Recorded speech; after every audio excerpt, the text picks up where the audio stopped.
I wake up before the hunter. I have about an hour of work to do. So I'm up dark 30, ready to go about an hour afterwards. And then anything that happens all day, if we run over a coon, if we crash the truck, if we see the biggest buck of our life, if we have a hailstorm, I mean, I film everything that happens, basically. I'm not rolling at all times, but I'm ready to roll at all times. Yeah. If I see something crazy, up comes the camera and I'm recording. Audio runs all day. So it really is truly like we film everything that happens as it happens. We hunt till dark. When we run out of glassing light, we head back. And then I have probably an hour of work to do, maybe an hour to myself. And then I go to bed and do it again. I did that every single day for 3.5 weeks this fall.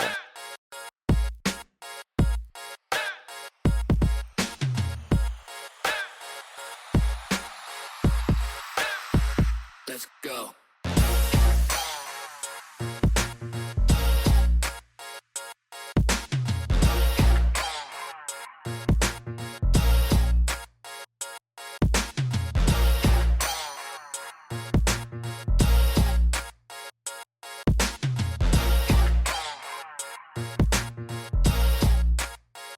Let's go. Welcome to episode 9 of the Huntxp podcast. See how official that was? How smooth that was? Just like nailed You it. didn't even second guess the number tonight. I kind of did in my head though. Welcome back. Welcome back. Hey, we got a good one for you. We've got TC Worley on, who I'm excited for you to meet. I'm excited to ask more questions about. He comes from a unique perspective as a hunter himself, as an accomplished archer using a recurve, and as a filmmaker who's gotten to make some really thick films with hunting films and lots of other photography as well, with people you might know from the Whitetail Adrenaline crew in particular and others. So we'll be picking his brain about his own hunting stories, about things he's picked up from that, and whatever else comes up along the way. So I'm excited for Jonny to meet him. He's never met him before. I know him through a couple different channels and am just excited to learn more about the work he does and what he sees through the camera. So stay tuned. In the meantime, here we are. Merry Christmas. Merry Christmas. Merry Christmas. It'll come out later than that, but right now while we're recording, it's about to be Christmas. From the Huntxp team, Merry Christmas. Merry Christmas. Merry Christmas. Here's my dilemma, Jonny. I've got venison in the freezer, and none of that venison had horns attached to it, sadly. But I let arrows fly.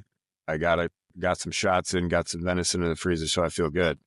But I need to know how one tags out in the 2-minute drill of the fourth quarter of the season. So if you still had an empty tag in the Northwoods, what are you looking at? What are you doing? Yeah. I'm taking notes, by the way. Yeah. The bottom line late season is food source. The deer are starting to herd up again. You have to first. You are in a place where baiting is legal. You will find them over bait. If you are not in a place where baiting is legal, you will find them. Speaking of Wisconsin, you're going to find them on a cut cornfield or some food source or turnip or whatever. But you need to be for food. Late season is one of my favorite times to bow hunt because deer revert back to feeding pattern. They're wore down from the rut, from chasing and being chased. Man, if you get on a good food source, you're in it. And you can see a whole lot of deer, and it can be food source. Find a food source. Yeah. I was up in the tree this past weekend, and it was 4 degrees. Yep. Which, what's your strategy? I'm just curious how you gear up for sub-zero, single digit hunts. I'm gonna push my Kuiu stuff.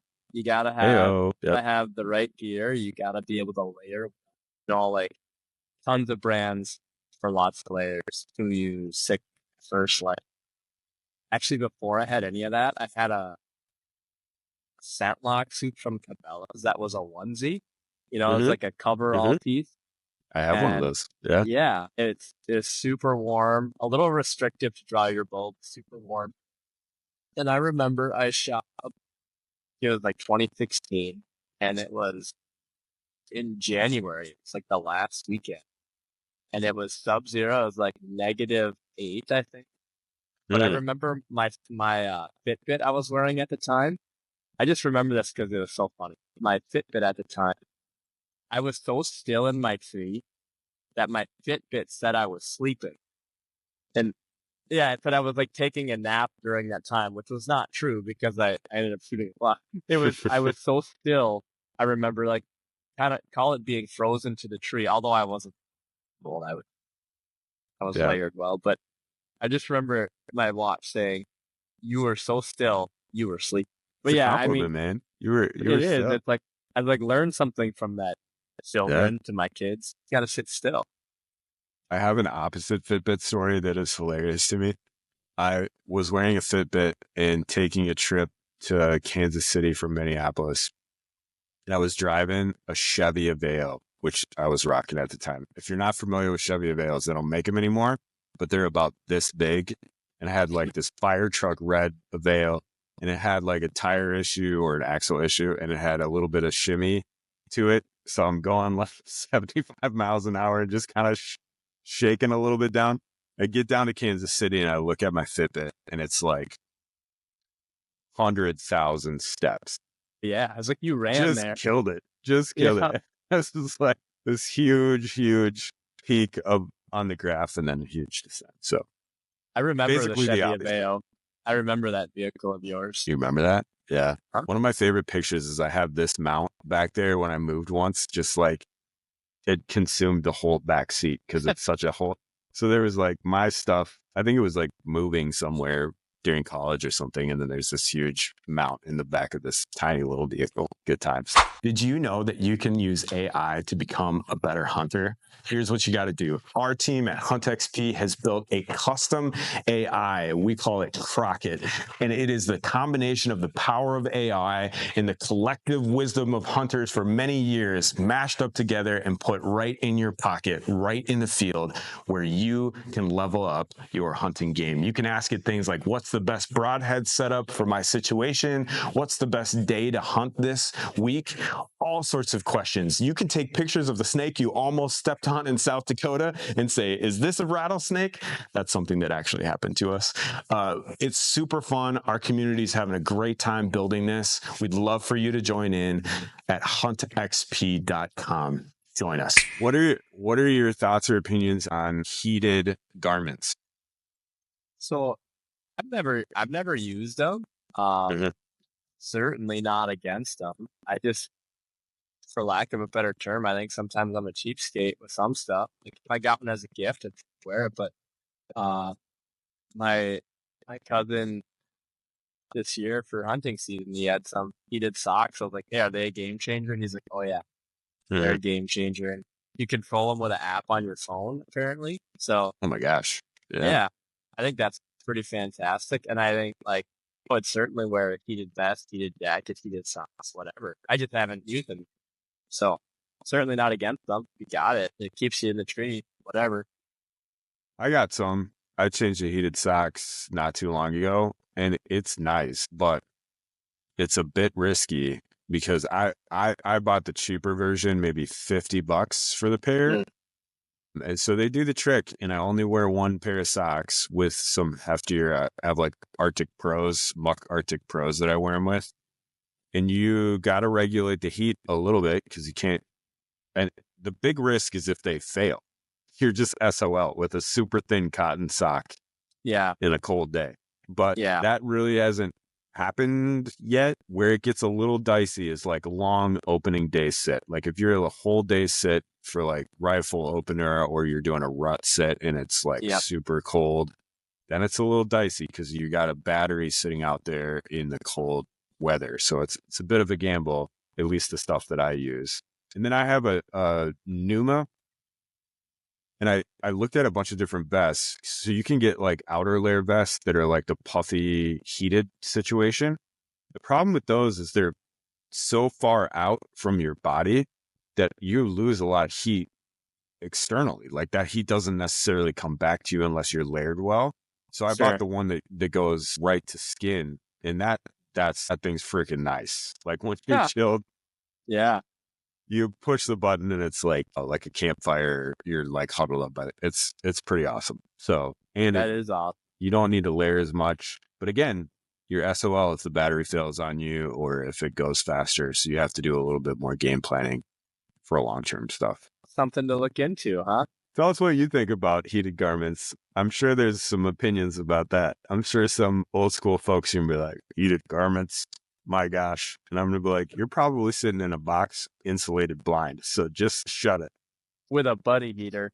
With a buddy here, that's right. But, well, we want to let you know, I want to let you know, by the time this comes out, we're going to have some new merch on the website. I'm super stoked for this. I'll maybe intermix some pictures here, but of course you can get this merch, hats and stuff, but I went a little crazy with the tiger camo, and I've got tiger camo and duck, we'll call it duck hunting camo. I can't say duck cam. That's a brand no. They would probably send us a letter, but there's this kind of duck, what I would imagine wearing duck hunting camo. So we got camo logo gear. This is sweet camo logo shirts. So the Huntxp logo with those different forms of camo, and a couple different iterations of products around that stuff you're going to want to check out. We got new t-shirts coming out, new products. So head over to Huntxp store, check it out in the new year, grab yourself some fun swag. I got a bone to pick with you about some of our gear. And that's that. Oh man. Yeah. Yep. It's that you put stuff out and then I order it, and then you put like even cooler stuff out, and then I need to order that also. You don't ever like, JD doesn't always tell us when he's like, hey, I got a bunch of new stuff coming out, and you just ordered the old stuff. And I'm like, well, now I got to order the new stuff. Yeah. I do So that I just too. got I should have worn it. I have my Big Buck Down Text t-shirt with the buck on it. And man, dude, that's a fail on my part. I got to go get my mug. I just got my Big Buck Down mug. Why do I not have that in my hand right now? Fail. We'll figure it out one of these days. One of these days, we'll figure out how to podcast. Everything like legit podcasters. It'll happen. Well, we've rambled long enough. It's time to bring TC on. I'm super stoked to have this conversation.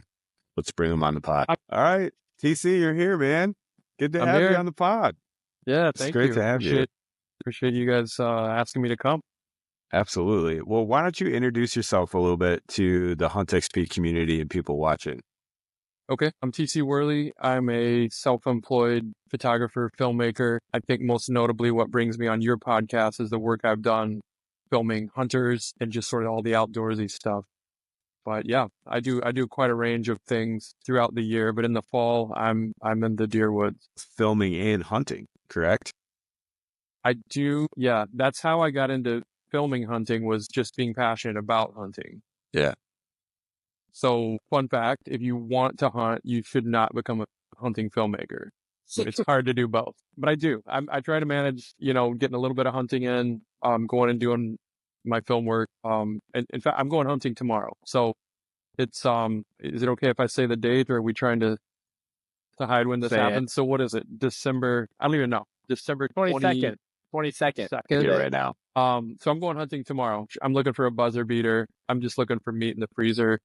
I've kind of got that I'm a hunter, I need to go hunt something thing, because I definitely spent 3.5 weeks filming hunters, basically during all of the rut this year. Came home to a very busy commercial filmmaking and photography schedule. So I could probably count the amount of times I've hunted this year on one hand. So not great. It's not like that every year. And getting to film hunters is actually, I'm super into it. So I'm not fully missing out, but I do hunt. Yeah. That's your question. What do you love about it? What keeps you coming back to the woods even after that grind? Because I mean, like, it's not like you're filming from a distance. You're in it. You're basically doing all the physical work, all the hard work with the camera, thinking about how this will turn out. And then you have enough energy to go on the woods yourself and enough drive. So it's clearly there's something for you personally that drives you out in the woods. Yeah. Yeah. I'll give a little context of what it looks like when right now I film for Whitetail Adrenaline. This was my 4th season with them. Love working with them. Awesome guys. So Jared's the the founder, he's the owner, and the style in which he has decided to make films is very, very documentary style. I wake up before the hunter. I have about an hour of work to do with batteries and media and just kind of getting everything warmed up. I got to time sync multiple cameras. So I'm up dark 30, ready to go about an hour afterwards. And then anything that happens all day, if we run over a coon, if we crash the truck, if we see the biggest buck of our life, if we have a hailstorm, I mean, I film everything that happens, basically. I'm not rolling at all times, but I'm ready to roll at all times. Yeah. If I see something crazy, up comes the camera and I'm recording. Audio runs all day. So it really is truly like we film everything that happens as it happens. Man. We get back, we hunt till dark. A lot of times we're glassing. They're real heavy on glassing, driving around looking. So when we run out of glassing light, we head back, and then I have probably an hour of work to do, maybe an hour to myself, and then I go to bed and do it again. I did that every single day for 3.5 weeks this fall, and that was a put. But how do I do that and then come home and want to hunt? I don't want to call it a bloodlust, but it's got to be something like that where you do want to. Sorry, I'm getting a text here. You do want to do it yourself. I mean, I get most of the rewards of hunting. I'm tagging along with those guys. I mean, I'm usually filming Chansey. If you know the brand, you know Chansey. I'm in Chansey's hip pocket when he goes on a stalk. So I'm right there. I'm seeing everything. It's really exhilarating to get near animals. I mean, sometimes, like, oh shoot, here comes a doe. We got to lay down, and the doe will walk like right past us. Like we're close. Yeah, just so people are getting this, if you have not seen Whitetail Adrenaline, like this is not tree stand wait around. These guys are glassing and spot and stock to the max, and often using traditional archery in some cases to get even closer. And it's intent. It's aptly named, I would say. Whitetail Adrenaline is fitting. It's super fitting. TC actually earlier this year gave me DVDs and then I went out and bought a DVD player because I didn't have one. And I just did like binge watched the shows he gave me. I'm like, these guys are legends. This has got to be so fun to film this style of hunting. And I never grew up with that style of hunting, but no, I got I get a little flavor of it in South Dakota when we go out there for mule deer, but it's just incredible what they're and so TC's not really playing it up. Like it really is intense, and they're like on the ground hiding from does that are coming through. So just wanted to emphasize that for people who haven't seen. Yeah. And I'm probably downplaying it. I tend to try not to be dramatic about the stuff I do, but I will say that, I'm nowhere near their talent. I'm not even half of their talent. Like they're crazy good hunters. I feel like one of their greatest skills is they know what that deer is going to do next. Like they call it. They're like, he's going to move across there. The doe's going to do that. I mean, it's just like crazy, dude. They've just done it so much that they figured it out. I mean, it's like anything you want to do, whatever you're good at, it's because you did it a lot. And that's what they've done a lot. They're good old boys that have just grown up deer hunting, and they hunt hard. Like I said, I mean, Chansey and I went 3.5 weeks. Then I had to come back home and do work. He literally turned and burned and went to Kansas the day I left.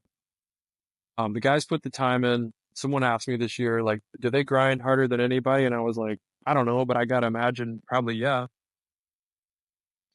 So, some of their success, not that they're not great, but some of their success is that they do spend weeks. They'll spend the time to just make it happen. That's just what fall is. So I had a thought, see if I can circle back to it. You had asked me, how the original question was, how do I find the energy to come home and hunt? And I would say that how I got into all of this, how I even got into hunting was I just really craved being outside. And that's always been there. I got really into camping in high school. I guess surfing counts either too. I grew up on the East Coast, and whatever I was doing, jumping bikes, playing with my buddies, it was always outside. I was not a gamer. Came to hunting very late. I don't think I started until late 20s, and I kind of came at it from a where's my food coming from standpoint, a very city guy thing to do, because that's what I was. I grew up in cities. My dad wasn't opposed to hunting, he just wasn't into it. So came late, fell in love, and this is sort of where I'm at now. I do hunt as much as I can, but I get to follow some of the most talented hunters I've ever seen that I know about. And we have a heck of a good time. Yeah. And it's every waking hour, which, we gotta get along pretty good, because I wake up with them, spend all day in the truck or in the field with them. Sometimes we're napping in the grass because we're pinned down waiting for a buck to stand up. It's literally every waking hour with these guys, and it takes a special kind of person to want to be around someone that long. So if that says anything about them, it must just be like a master class every time you're out there with them. You're probably soaking up everything like a sponge and then hoping to apply it to your own hunting experience. it for sure is. The difference is, a lot of times they are hunting Iowa, Nebraska, Kansas, Dakotas, out to Idaho. They're kind of in a little bit different terrain than we have up here. Yeah. Sure. I don't know exactly where you guys hunt, but it doesn't always translate to the timber. You're not stalking around the timber quietly. I have tried. I went out once as soon as I got back. The first opportunity, I went out and stalked around and had such a fun hunt. I got 10 yards from a doe and a fawn, and then I stalked this little buck through a swamp, and I was going to shoot him because, like, my season's running out. He's not a big buck, but I was like, it's public land. If I get a chance at him, doing it this way, I wouldn't have tree stand popped him, but I was like, if I stalk this guy down, I'm going to shoot him. And he gave me the slip. I think he had some does, and I couldn't beat all the eyeballs, but yeah. Anyway, I think I'm rabbit trailing. What was your question? Just how Master class. Yeah, right. Yeah. Yeah, absolutely. If I could take fall off and hunt in the terrain that they're hunting in, I'd lose my mind, because I would have so much fun trying to do what they do. There's a lot of failure in it, even at their level. So I don't know that it would be prudent of me to try that, but it's just fun. And we hear that all the time. Guys will be like, I had to give up tree stand hunting once I tried hunting like you guys. If we run into some kid out at a gas station or something, they'll be like, you ruined me, because it's just fun. So It is. yeah. That was one of the enlightenments of going, and I'm sure Jonny has a similar experience. Johnny's primarily been out in Colorado, out west, elk hunting and mule deer hunting. Nice. But that was one of the revelations in going to South Dakota chasing mule deer in the Badlands. It's like, this is like a whole new vista of hunting that I love them both. Like, I love a good setup and the anticipation and every little noise. Your heart rate kind of like shoots up a little bit because you think it's the crunch of a hoof. But I also love the, like, there's the buck. What's the game plan?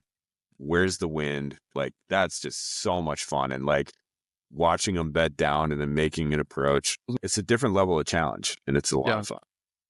Well, I haven't gotten the opportunity to apply it very often. I haven't gone out west and hunted myself like that. I'm saving up tags for elk right now, but I have gone and pig hunted, and all spot and stalk, and it's just super fun to hunt that way. It feels very sporting to just face that animal in their terrain. There's no huzzah, I'm in a tree, you weren't expecting it. It's just like, I have to sneak up on you and try and get you. So yeah, I get why the Western guys love their spot and stalk. I can't wait to try it. So TC, I want to open up the conversation in a few minutes, but before we move on from Whitetail Adrenaline and what Jonny asked, if someone was going to go out to Iowa, Nebraska, these open plain states where they hunt, what are kind of like 3-4 things that you've observed or learned from that crew, or people who hunt in a similar style who you filmed before, that they're like, I'm going to save you some time right here. Make sure you do X, Y, and Z when you go out first. I know that's a big question, but like, what are some things that you're like, if I actually got that fall, hypothetically, to be out there, here's the things I would do, and here's the things I wouldn't waste my time doing? Wow, that's a tough one, because here's the deal, is that I think it's dependent on how you're going to hunt. So like, I could say, if you want to hunt like Whitetail Adrenaline, you watch the films and you're like, I gotta try it.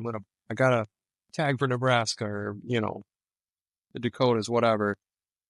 I would say if you see a deer, you see a good deer, don't fixate on that deer. Give it a shot. If you blow it, get out of there and go look for another one. That's what these guys do. There's deer out there.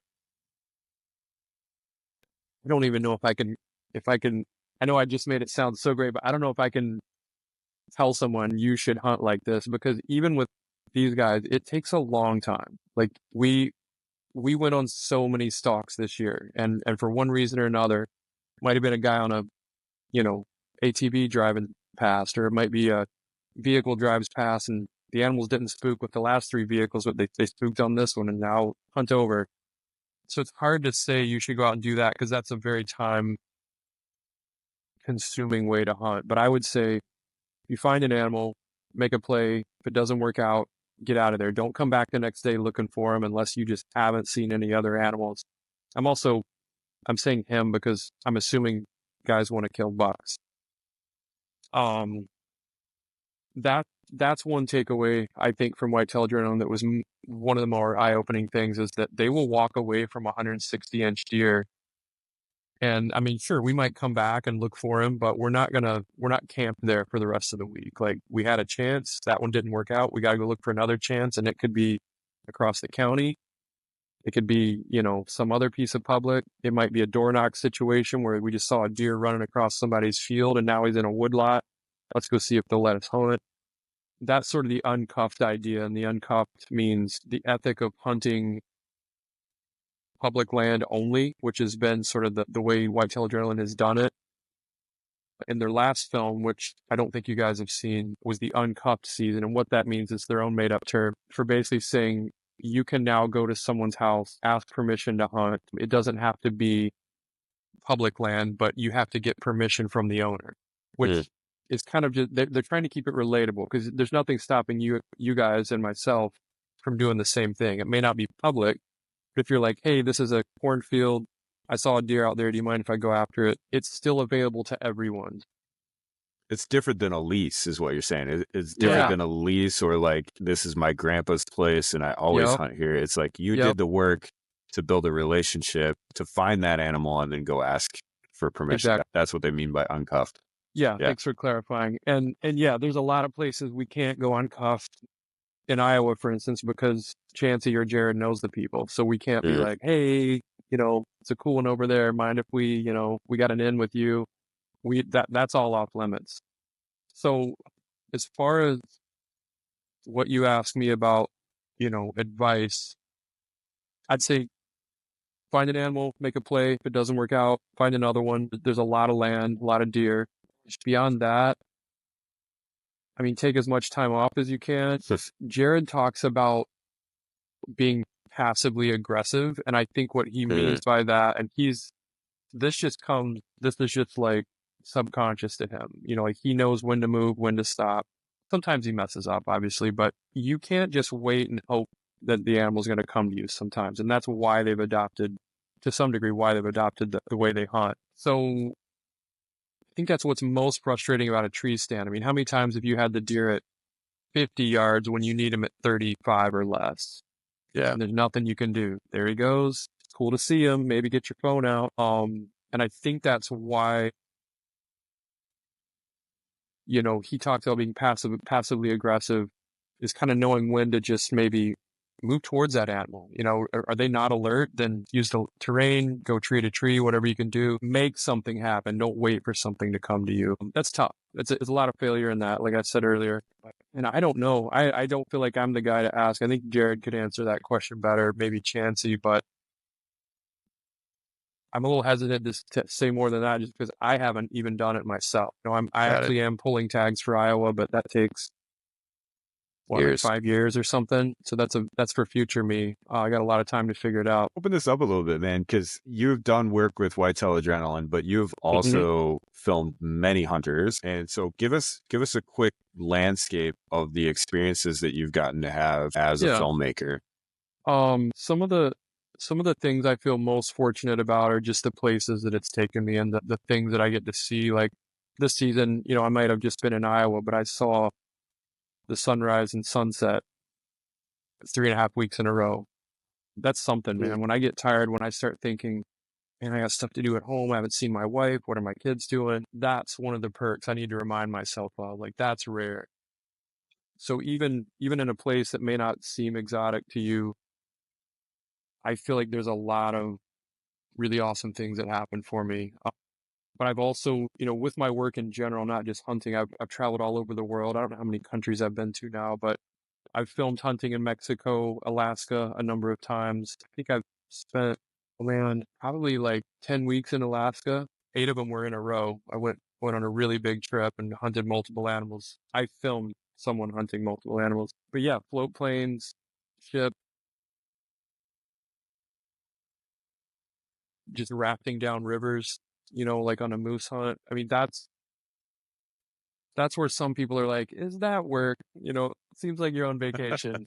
But it is, It's the best kind of work. Come on. I mean, they get real tired of it, holding a 15-pound camera all day and, walking in rivers and having wet boots every morning and night. It gets gritty, but yeah, man, that's just what I'm into. As I said, I love being outside. I feel really fortunate that I can be. So yeah, I don't know. Have you guys been to Alaska? Either of you? I have Plan I'd not. love to? to, man. Yeah, I would love Yeah. to. Yeah. Yeah. Can we just come with you next time? Yeah. Need any Yeah. need any seconds or thirds? We'll be there. Yeah. I wish it were that easy. Right. So did that answer the question? I don't remember. That was part of it. Yeah. Do you have a story that's memorable to you from a hunt that you'd like to share, or like something that you're like, man, that was cool, or like that was so awesome to be able to capture that? Yeah. Let me think of a highlight. I think while TC thinks about highlight, I have to touch on something that you said, TC. You said it may not seem exotic to you as you were talking about Iowa, but I would say that any hunter, Iowa's got to be the most exotic in the Midwest, right? Iowa, Yeah, it's up Kansas, there. you're right up there. Yeah, Kansas. Yeah. Yeah. Kansas is funny. I will come back to a highlight, but Kansas is funny. So Matt Zanil is he's been with Whitetail Adrenaline longer than me, probably about twice as long as me, and he's not a fan of Kansas. Like, it's super flat. There's very few trees. It's just like a boring, kind of almost desolate, especially in the fall when everything's tan, right? Like, everything's tan. If there's color, it's the blue sky. So I never really thought about it. I was just like, oh, I've never spent time here. It's like the Great Plains. I'm kind of into it. But I guess it just like gets to be a lot for him, and they kind of tease him about hating Kansas. But I don't know, man. I guess I'll talk about one of the more exotic hunts I was on, and this was, I'm trying to remember what kind of sheep it was. I think it was a bighorn, desert bighorn, and we went on an island called Tiburon on the west coast of Mexico. Pretty. I mean, it's a desert. It's an island, but it's a desert island. It's super, super arid. I mean, it's cactus, tarantula, stuff like that. I love how you combine those two. Cactus, tarantula. tarantula. That's awesome. There's not much else out there. Ravens, crows, maybe. In some sort of sheep.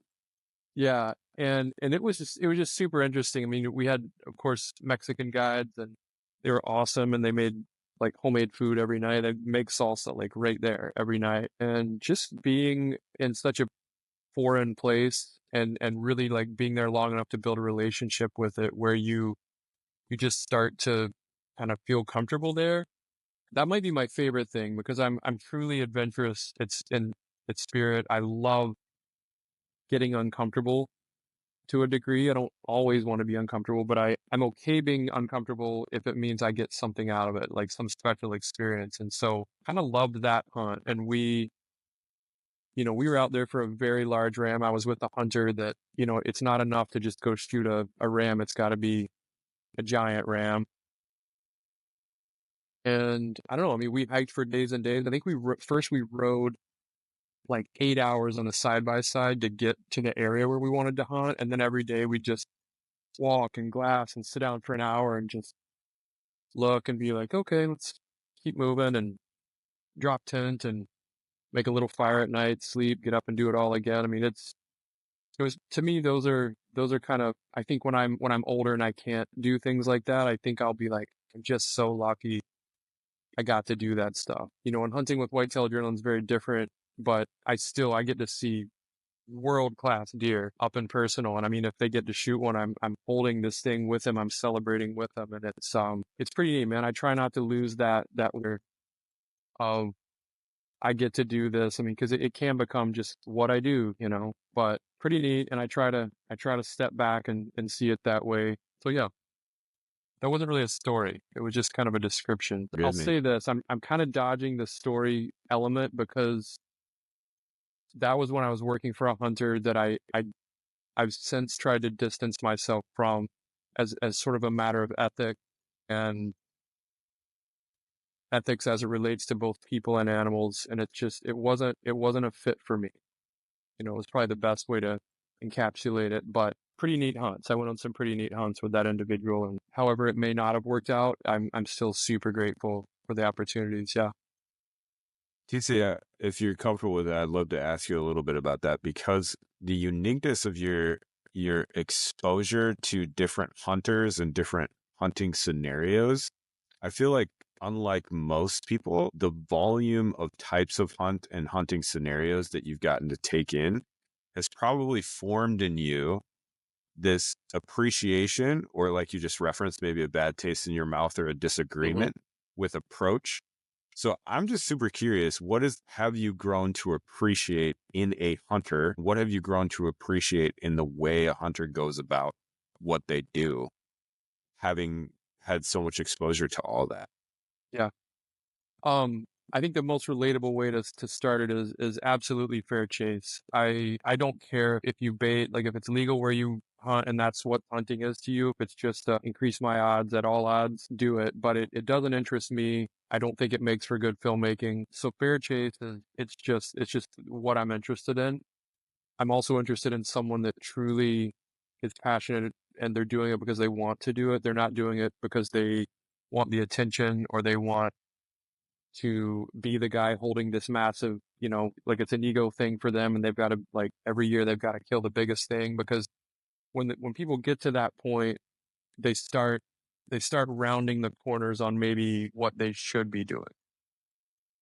And that's kind of what I was talking about ethics, is it just gets, trying to think of a way to explain it. I think when you're paid and you have sponsors, and this is really tricky, and this is part of the reason Whitetail Adrenaline doesn't do sponsors, is now the obligation is that you're good every year. It's kind of like corporations. You have to be more and more profitable or else you're failing. Like, where is that a reality, right? So I think my favorite hunters have less obligation to anyone except their own drive and passion, which I would say is probably why you guys do it. I mean, you're not getting anything out of it. No one's paying you to go shoot a big deer. And that's, once you leave, not yet. If everything works out. Yeah. No, Right. but if you lose that and now you're hunting because, it's just my identity and people think I'm a big buck killer, so I got to go kill one, or even worse reasons, it just starts getting gross. And I think that's when healthy person would just walk away. So I've definitely hunted with individuals where I think they've sort of sold out on their morals a little bit. It's kind of like a lot of the shows sort of become sort of the Jake Paul of hunting, if you know what I mean. Like it's all hype. it's all hype, and it's like, not that Jake couldn't whoop me, he absolutely could easily, but it's just flair, and it's just attitude, and it's just, look what I can do, and I'm, it's so off-putting to me, and that's why I've landed where I've landed, and I don't know if there's anywhere else I could go. I've got a high bar of ethics when it comes to animals. I don't want to see someone poach. I've watched that. I've had to watch that. And I've had to keep my mouth shut, and not my cup of tea, man. I'm never doing it again. I'm never going to put myself in that scenario. Sorry to keep coming back to Whitetail Journal, but that's where I'm at now. And these guys, we truly film everything. I've walked out of the woods with Chansey. There's like hardly any light, and I'm still recording because he's just stupid, idiot, amateur. He's down on himself. And He is really hard on himself, that guy. He's wound tight, and that's not a criticism. It is part of what makes him him, and I love it. And His I drive feel is bad. insane. Yeah. I feel bad doing it, but I film all those moments because that's part of the story. And he will laugh about it later and he'll be like, oh, I was so upset on this night, but then it all came together down here. And that's what I love, is that Jared is super, super committed to any of his guys, himself and any of his guys on camera, just truly showing what happened. And there's some tough seasons out there. We have some incredible hunts coming, but we've got some slow points where the guys just struggle. And I think what's awesome about that is that's relatable. Yeah, for sure. For sure. And I mean, that's just reality. Deer numbers might be down. You might just have world's worst luck. You know, the neighbors hate you and they're going to bang pans and honk horns. I mean, anything can happen out there. And so I guess what I like with the people that I'm going to film, the point I'm at is like, I don't want any BS. I want authenticity or get out. So, and that's what you're going to get with them. And I'm not trying to do a commercial. They don't need me to market them. They're Yeah. killing it. Yeah.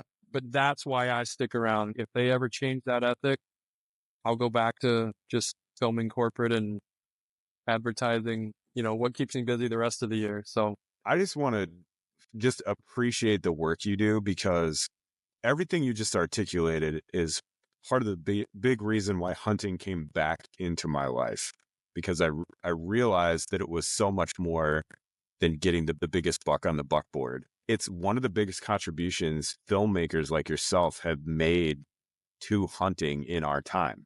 You've had the ability to not just film the kill shots, but it's every hunting film that takes in the factors that you're describing, like the authenticity, the ups and the downs, becomes a short story or short film on, or a microcosm of life itself and its character forming. And I think the older I get, the deeper I appreciate what hunting has done for me. Those are more moments and stories that I'm drawn to than the biggest buck in Kansas killed this year, you know, because I find inspiration in them for lows that are happening in life in other directions. I don't want to throw my wife under the bus, but she'll walk in and I'm folding laundry and she's like, oh, we're watching another animal die. And I'm like, no, you don't get it. Yes, but no. Yes, but no. There's so much more. Like you're drawn into people who are pros like yourself at capturing and telling stories, can capture those elements. And really you end up watching something unfold, and an animal gets taken, a tag gets filled, or maybe not, but you felt like you lived a slice of their life and you're drawing on some experience because the story has been captured and told so well. And it's all, I mean, that's ancient as it gets with hunting. Like hunting is not just sustenance. All the way from the beginning of when we were doing that as humans, it was about passing on what it meant to be human and what it meant to grow in character as well. You know, for me, a person of faith, like even noticing now how hunting in the Bible actually like comes up multiple times. And of course you get the like super cheesy, like arise, kill and eat t-shirts, but it's so much deeper than that. It's embedded in the transferring of culture. It's embedded in the formation of men and women. And so I just hear some of those taproots in what you're saying, and I just want to acknowledge and appreciate the work you do, because I think it's essential, because otherwise it just degrades into a cinematic flex for some guy. yeah. You know, so. Well, thank you. I don't know that I've ever quite thought about it as like a contribution. I would say more often than not, it's purely selfish. I just want to be there. I want to be outside. I want to be using my skills in that way. But yeah, I can see that. And so thank you. And well, one thing, oh, this is so nerdy. One thing that happened on that desert hunt, so I'll go back to that story, is in terms of like what's happening and how do you tell that story. I haven't seen that hunt. I don't know if that hunt is going to become a film or not. I'm not in touch with that hunter anymore. But we were in the desert, and as I said, we took an 8-hour side-by-side ride. We hiked at least 4 days, I think, before we ended up getting one. And there were these two crows. I think they were crows. I don't think they have ravens that far south. And I saw him in camp when we first came over to the island on the boat. I saw him in camp. I don't know why I noticed him, but I was just like, oh, crows in the desert. Okay. Note to self, they've got those there. And then as we drove out, I'm like, oh, there's 2 crows again. And I kept realizing it's always 2. Like, what's with that?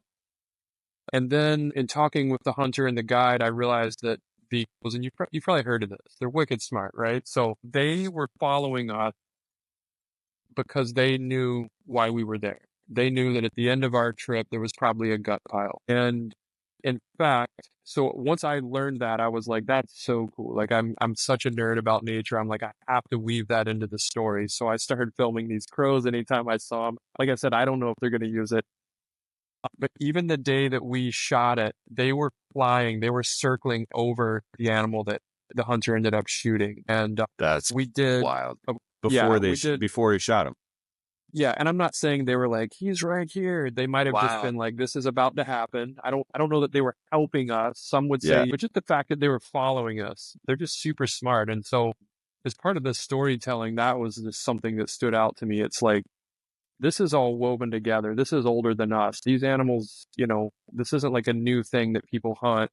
We're just another thing that can help them survive. And I just nerded out on that. And as I said, I didn't come from a hunting family. And so I kind of have this maybe a little bit of a hippie approach, honestly, when I think about it, because first and foremost, it's food for me. But I love the way, we're very detached from our food in our modern world, most of us. But hunting is something that brings me back to a time where we were just part of nature more. I mean, it is hard to procure food. It is, if you had to survive, how hard it would be. I mean, take a rifle away, take your camo and your crazy gadgetry and your calls and stuff, and it'd be tough. Yeah, well, yeah. And so there's something about that, some guys will be like, oh, it's primal. And I agree. It's so cool. Like that delicate dance of, I have to do everything right. I have to learn this animal. And I think that's why we feed off each other. Cause you guys are like, what have you learned? Well, it's cause there's this drive, and it's not just to kill, as you would say to your wife. It kind of is the end goal, but it's sort of the journey, I think, for us, if we were really to think about it. Cause I think a lot of us, if we saw a pretty decent buck on day one, we'd have to pause and be like, am I ready to tag out? Well, I mean, maybe I'm alone, but I would. For like a hot second. And then it would be, I'm just kidding. Yeah. It depends, right? If it's like a buck of a lifetime. Yeah. But I know some of my friends, they're like, I mean, I passed that buck on, the second day, and now I'm trying to chase 120s. I gotta speak to that. I have shot bucks in the past on opening weekend of archery season, and it's been cool. But then I'm like, dang it, it's over. Yeah. And even this year, I had a good year, but I mean, I sat one time with my bow and one time with my rifle and shot 2 nice bucks, and I was ecstatic, right? But it's that, man, it's bittersweet, right? Because the chase is over. And I think part of it too is I love obviously harvesting the animal, but it's so much more than that. It's the whole experience. It's the chase. It's the figuring things out. It's doing the research. It's reading the terrain. It's everything that goes into it. And then if you're fortunate enough to see the animal, that's the cherry on top. Sometimes when you do harvest the animal, obviously I have a deep respect for every animal I harvest, but it's kind of this, man, it's over now. And that's kind of a bummer. Yeah.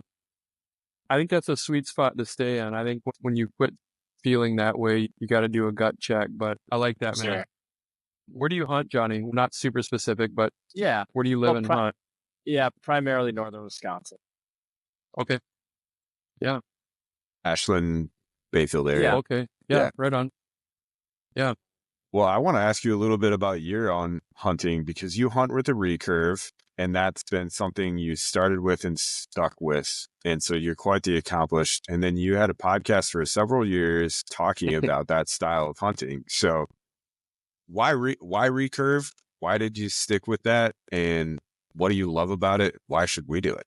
Why should we go buy a recurve right now? I don't know that you should. I honestly, I think every every compound guy probably ought to have at least a crappy recurve just because they're fun. I don't think everyone needs to hunt with them. You have to embrace a pretty high quotient of heartbreak if you're going to become a traditional archer. But I don't know, man. I'm weird. That's probably the biggest reason. I have always gravitated towards the hard way to do things in my career. I used to race bikes a lot. And so what did I do? Oh, I'll race single speed. You know, I want to go up against guys with 21 or 18 gears and I'll just use this one. I was, you know, I don't know. I love the simplicity. I love feeling like the underdog. So I don't know. I'm just weird. And that's what I've always gravitated towards. But my journey in hunting, I'll try and make it brief. Actually, kind of forgot about this, but so I'm a photographer. I had an assignment for the New York Times to follow a family of deer hunters in Minnesota. I was not a hunter. In fact, it's somewhat embarrassing to admit this, but I was that guy that was like, the grocery store's full of beef. Why do you got to kill a deer? That was where I started. Got a little more in touch with where food comes from as you age and learn. So I went with these guys, and it was an early antlerless weekend hunt, right? And of course, as luck would have it, we saw so many big bucks. And I remember climbing a tree. They were doing drives, firstly. They had 2 posters, and I'm like, well, there's a tree I can climb. I'm going to go over there and get in that tree, and then I can see both of you, and if there's a deer coming. And I'm like, this is cool. So I'm up in this tree, which is kind of new to me. Of course, they drive, and I hear these deer before I ever see them. I like hear their body weight hitting the ground. It was like you know what I mean? You like felt, yeah. It was 2 bucks, and I remember I got a super blurry picture of them running by, and I mean, in my mind then, they were just like Bambi's dad. They were massive, but I think in reality, they were probably like 135s, which is a good deer, especially on public land in northern Wisconsin. So that happened, and everything inside me, I wasn't audibly making any noise, but everything inside me was like, somebody shoot them. And I was like, whoa, where'd that come from? Like, that wasn't me yesterday, but now all of a sudden I want people to kill these deer. And it was so thrilling. I loved it. And we snuck around the woods all day, and we're like, you know, crossing bodies of water and like creeks and stuff. And I think we didn't get one that day, but we went out the next weekend, and a guy shot, I don't know, it had to be that weekend. Anyway, someone shot one that we thought was a doe. It ended up being like a little spike. And I watched these guys. This was back when you had to check deer in. They went to the gas station, and they're like, hey, we accidentally shot a buck. It's antlerless. And I think the gas station attendant was like, dude, it's not really a buck. Like, you're fine. But I was so impressed because in my mind, I thought hunters were just kind of like bubbas, and they just shot everything that moved, and then they threw it in the back of their truck and drove around town with hooves hanging out, you know. And not that there's really anything wrong with that. I mean, in some places, that's just what you do. But in my mind, that was really disrespectful and just kind of like, those people aren't like me. I've grown up a lot, and I've figured out that why people do it and the beauty of that culture and everything. But I had to get into hunting. After that weekend, I was like, I could do this. And I told them, I was like, hey, if you guys ever go out, like, what would I have to do? And they're like, well, we're going to go out again. You should come along. We've got a gun, but you need to go get a license. So I had to take the class, went out, carried a gun. I think I even shot at something and just clean meth because I was just so excited. But that was how I got into hunting. So there's that. I got my own guns. I don't know how long I hunted before I got one, but I shot one with a muzzleloader, and it was great. But I told someone at work about it, and they're like, oh, you deer hunt. You should take this old bow of mine because I don't deer hunt anymore. So it gave me this really old compounds. And I was like, this is awesome. So I started hunting with that, and it took me 3 years to kill a deer because I was literally like, I chose places I would shoot deer based on, like, you know, you'll like go into an old restaurant in a small town, and there'll be like deer wildlife scenes painted. I'd be like, I can see deer walking through here, and I'd set up and wait for deer. I mean, I literally had no one to teach me. I was belly full of hope, but no brains about it. I just did not know what I was doing. And lucky enough to have a few guys come along and be like, hey, dude, you should go to this piece of land. You sit in this tree. I'm going to go over here. And that's when it sort of started clicking for me. But Recurve, once I got to the point with my compound where I could shoot 1 or 2 deer a year, my brother-in-law had given me an old Ben Pearson, like 70s something probably.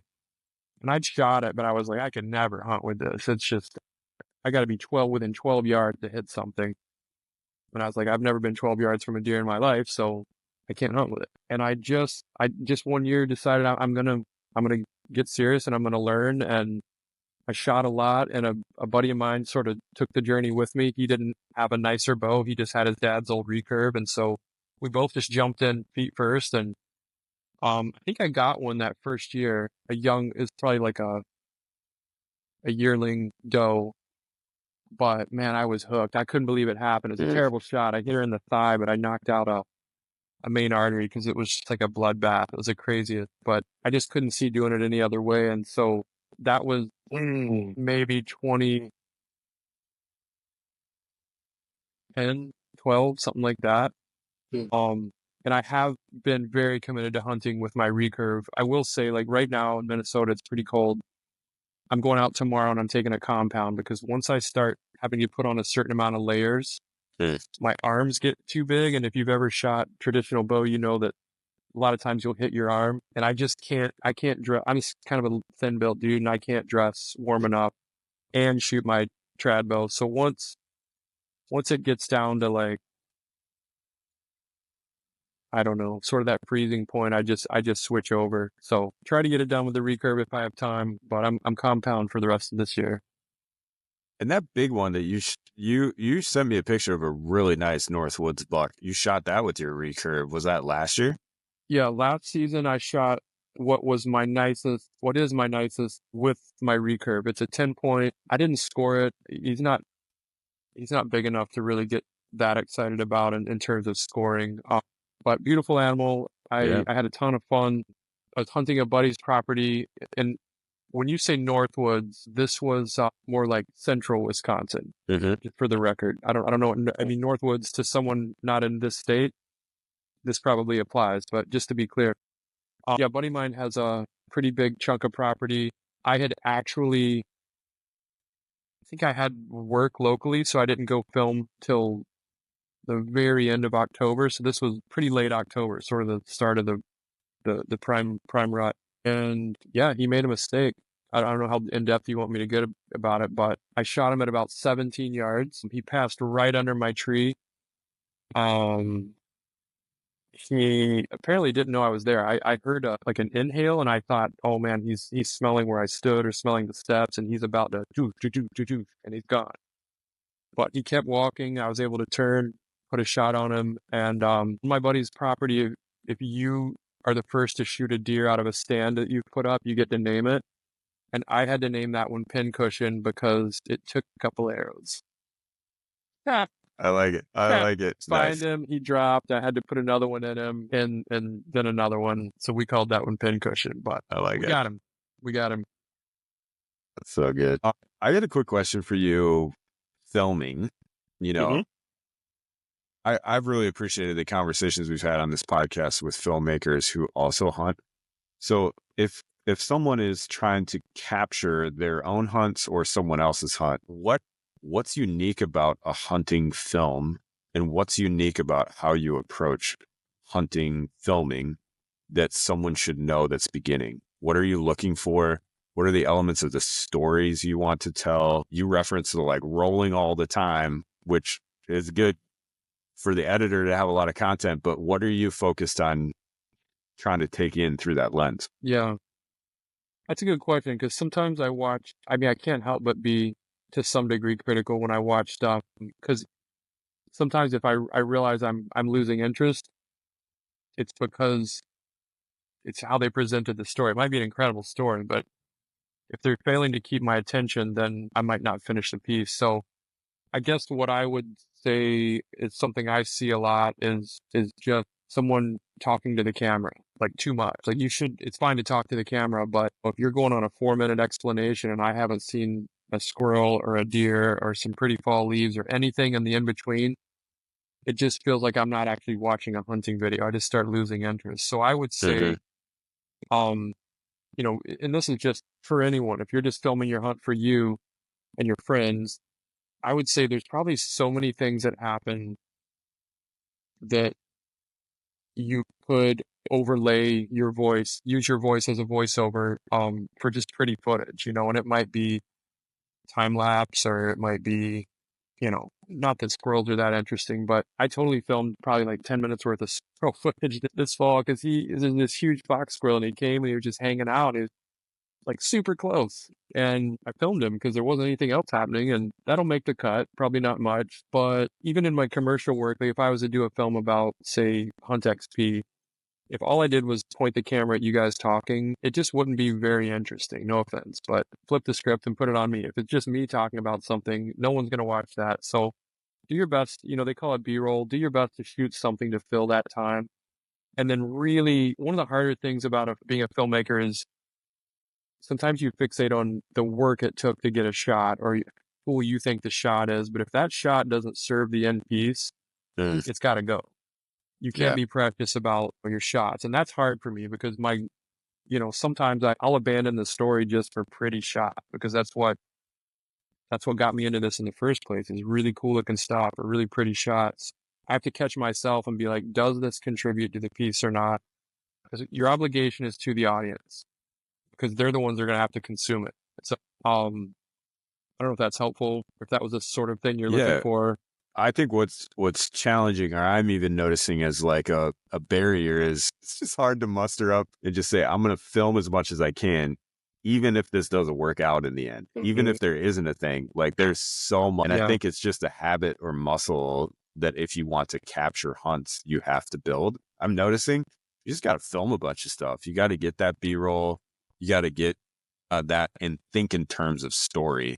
Like, like even I was out in the woods and I'm like, it's 4 degrees out. So I'm going to film things that communicate it's 4 degrees out, because if I shoot a buck and it's 4 degrees out, the story is going to be, I shot a buck and it was 4 degrees out, you know? So absolutely. Like thinking in that mentality is something that I've had to learn. Obviously super amateur, super novice, but I'm even starting to learn that like, I have to try to capture probably 20 stories a year.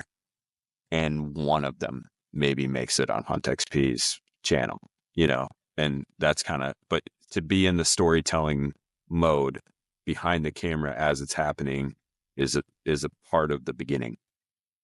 Yeah, and sometimes it's hard to even acknowledge when something notable is happening because to you, it's just like a thing you do every time you're in the tree. So, you know, if you can snap out and think about, you know, like you guys, I don't find my job as interesting as you find my job, for instance. You know what I mean? So it's like what has become passe to me, you guys are like, that sounds really neat. And I think that's something that actually gets harder the longer you're with the subject matters. You know, so Chancey's an absolute character. He's so funny. He kind of has his own language and kind of uses his own terms. And I remember the first year I was filming, I literally laughed the whole fall. I was just like, this guy's killing me. And now, like, it's just kind of like, oh, he's just, that's how he describes something, is this, you know, crazy way. And so I have to work to remember that everyone else that doesn't hang out with him every single day for weeks on end is going to love this stuff. And I have to keep sharp to it. So I don't know what that would be for a hunt. And I keep kind of directing it to you guys as like Wisconsin timber hunters. But if you're going out west, probably easier, right? Like you're like, oh, this is all new. Like, ooh, there's a cactus, and we don't even have these kind of trees where I live. Yeah, tarantulas, crows. There's 2 crows. You know, it's easier to pick up on things when they're fresh. So I think the hardest thing would be to film your own hunts and keep it fresh and keep it interesting. Which I get this question all the time. People are like, do you film your own hunts? And I'm like, heck no. That's work. When I'm hunting, I don't want to work. Certainly don't want to have to come back and edit it. And then who would want to watch it? So much respect to those who do. Yeah. Okay. Audience of 1. But no, that's just, I wish someone else would film me maybe, because I wouldn't mind watching, you know, some of my hunts unfold. But yeah, not a chance I'm going to do it just because it's just what I do when I'm working. So I have to force myself to even take cameras on trips and stuff sometimes. TC, this has been awesome. Thank you so much for coming on here. It's been really fun to talk to you. I've been loving these podcasts because I have some sense of what we're going to talk about, but then we just get into it and some awesome stuff comes out. I learn something every time, and I've certainly learned a ton from you in this conversation. So could you tell folks how they can find either your work or connect with you? Maybe somebody's even thinking about employing a filmmaker like yourself. How would they find the work that you do and stay connected? I mean, at minimum, follow you on Instagram because your photography is exceptional. It's awesome. So how do people find you and keep track of what you're doing? Yeah. I'm not great at Instagram. I post stuff. I don't post a lot of work. I don't put a lot of work into it, but I'm active on there. So I would say, TC Worley on Instagram, I should be pretty easy to find. TCWorleys.com is also my website. Beyond that, so I did a hunt. One of the few hunting films I think you could just pull up on the web right now is called Winds of Adak. Winds as in breeze, WINDS of Adak, ADAK. Adak is a very southwestern island on the Aleutian chain in Alaska. And I was part of a hunt, a couple hunts that happened on that island back in, I think it was 2019. And that was a branded content type of deal. And so I would say that the hunt is a character. The hunter is a character. I don't want people to think that everything in that film happened as it's shown, but really pretty film, incredible location. I mean, that just made our job easy to film in such a stunning place. So you can see that. It should be free to watch. And then Whitetail Adrenaline is very behind on getting hunts out. So the hunt that came out last year was 2020. You have literally some bananas hunts coming. I don't know when that's going to happen. A lot of it is edited, but to get it to deliverable is quite a process because we're a very, very small team. It's basically Jared doing all the finish editing, the color, the sound, and he's a perfectionist, so he will not rest until it's exactly what he wants. And for some, it's an excruciating wait, but it's coming. I think the next season is going to be as good as anything we put out there, and that will be the first season that I was on with them. So some of my work with them will be coming out with that piece. So other than that, I mean, if you're a young filmmaker and you've got questions, I'll do what I can to help you. I like, if someone asks, I'm happy to share wisdom. I did not get where I'm at because I just figured it all out on my own. I had a lot of wise, generous people help me, like most of us. So, it's good, man. Thanks so much for being here. I appreciate you. Appreciate your time. This has been fantastic. Yeah. It goes by Time real flies fast. when you're having fun. Yeah. Well, all right, guys. Thanks for having me on, and look forward to seeing some more of your hunts. And yeah, happy holidays to you. It's Christmas. I kind of dated this podcast for better or worse. So love it. Good. So Merry Christmas to you. Merry Christmas. All right. See you, gentlemen. Yeah. Hey there, thanks for watching this video. I'm JD, founder and crew member of the Huntxp team. We're so grateful that you took time to watch this video, and hopefully it's helping you level up your hunting game.